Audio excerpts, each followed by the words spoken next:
Hello and welcome to Daily Beast. My name is Lina Pham. Now let's take a look at what we have for the headlines at this hour. Vietnam could resume pre-COVID-19 growth levels by next year, according to McKinsey. And F&B enterprises seek for methods to overcome difficulties. We begin with updates on the stock exchange market. Trading bourses ended mixed in today's trading session. The benchmark VN index on the Ho Chi Minh City Stock Exchange added 6.92 points to close at 876.83 points. A total of nearly 243.5 million shares worth $186 million were traded.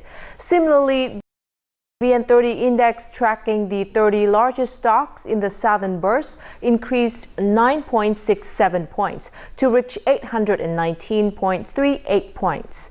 Meanwhile, the Hanoi Stock Exchange, the HNX index slightly declined 0.32 points to stand at 115.59 points. However, the Upcom index of unlisted companies inched up 0.05 points to finish the day at 57.03 points.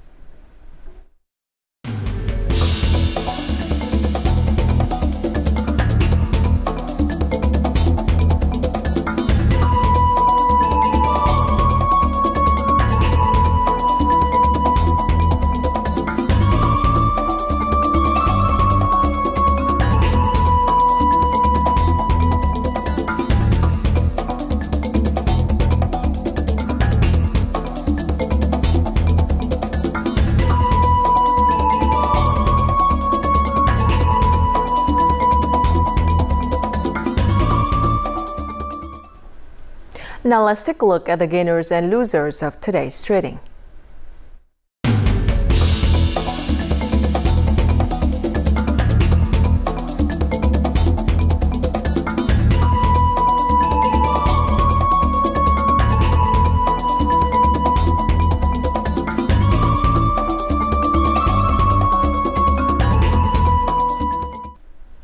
Vietnam could resume pre-COVID-19 growth levels by next year, although the pandemic has thrown a spanner in the works for the country's thriving economic growth story, McKinsey and Company said in a report published on consultancy.asia.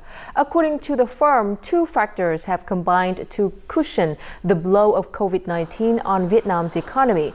For one, the country was successful in containing the virus.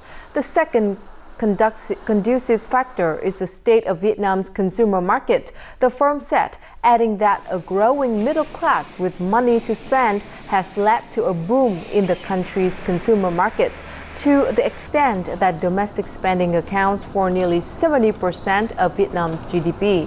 Forecasts suggest that most economies should be up and running by the end of this year, while a degree of momentum should accumulate by the middle of 2021.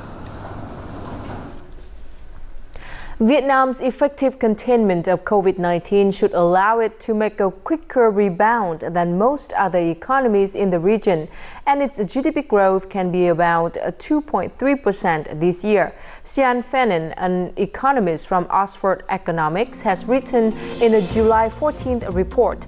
With an expected recovery in the second half of the year, Phenin forecast the country's GDP to grow 2.3% in 2020, slowing from 7.02% last year, followed by 8% growth in 2021.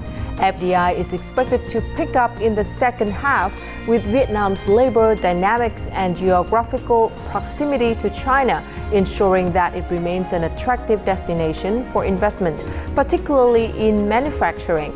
And with exports accounting for over 80% of Vietnam's GDP, the pace of recovery will rely on global trade momentum.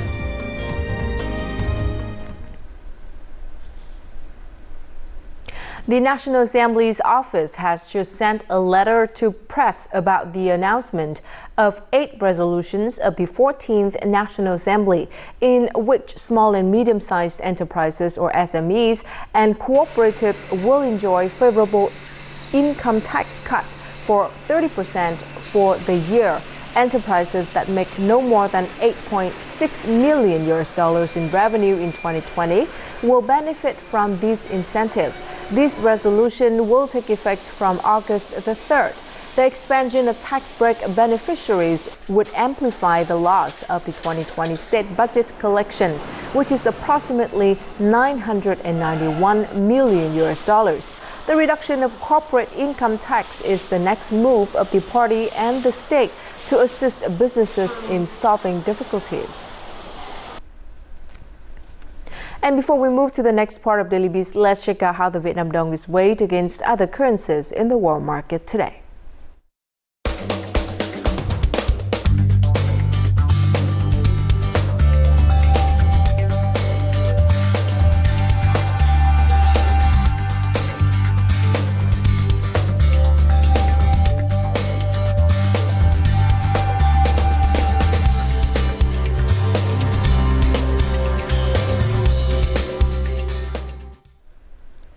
Vietnam's total fisheries output in the first half of the year enjoyed an increase of 1.6% to 3.86 million tons against the same period from last year, according to the Directorate of Fisheries. This is despite the COVID-19 pandemic having a negative impact on production and export activities.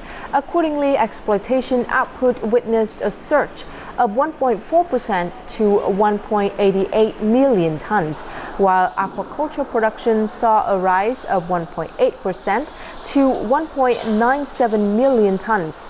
Moreover, aquatic export turnover throughout the reviewed period stood at an estimated $3.56 billion, equivalent to 91.4% in comparison with the same period last year, thus fulfilling 35.6% of the plan. The development of technology has benefited both businesses and consumers. With a smartphone, customers can order everything from food, taxis, and even book for a reservation in a restaurant. However, COVID-19 has hit many economic sectors hard, including food and beverage or F&B businesses. On the bright side, this is also an opportunity for businesses to adapt to the situation and develop towards sustainable development. This coffee chain has applied advanced technologies to save costs and seek alternative distribution methods to overcome difficulties. During the social distancing period, online delivery emerged as a savior, helping the enterprise to earn revenue. After the pandemic, revenue from online platforms also increased by 150%. We also expanded sales channel, delivery and orders via smartphone application. We are also working with e-commerce partners like Tiki to expand sales channels. Besides, restaurant chains can also update their menu with affordable dishes to attract customers. We analyze customer behavior, thereby increasing the quality of products, and we will eliminate products that are not preferred by customers. We offer the best dishes with affordable prices. People are more concerned about their health. This is an opportunity for brands to offer customers valuable choices that are good for health, bringing them satisfaction. F&B is the industry that relies on customer experience. This is an opportunity for businesses to review their operating procedures as well as improve quality and services. We always listen to customers. What they need, we will give them. We try to make them satisfied with our services. After the pandemic, if businesses adapt and change, they will grow even stronger than before the pandemic. F&B businesses are changing to adapt to the situation and for better development. The Ministry of Transport has proposed reopening business flight routes between Vietnam and some Asian destinations this August, with all passengers to be quarantined upon arrival. The Civil Aviation Administration of Vietnam would cooperate with authorities in China, Japan, South Korea, Taiwan of China, Laos and Cambodia to reopen these routes as early as August. The Ministry of Transport estimates there are about 2,500 to 3,000 visitors who will enter Vietnam each week on these commercial flights. Passengers boarding these flights must have a valid visa and are required to be quarantined for 14 days according to the regulations on epidemic prevention upon entry.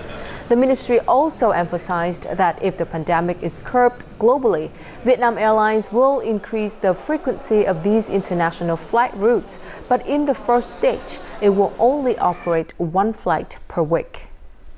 And that's it for this edition of Daily Beast. Thank you very much for watching. To rewatch our program, you can log on to our website at vtv4.vtv.vn or tune in our YouTube channel at youtube.com/vtv4go. Goodbye for now.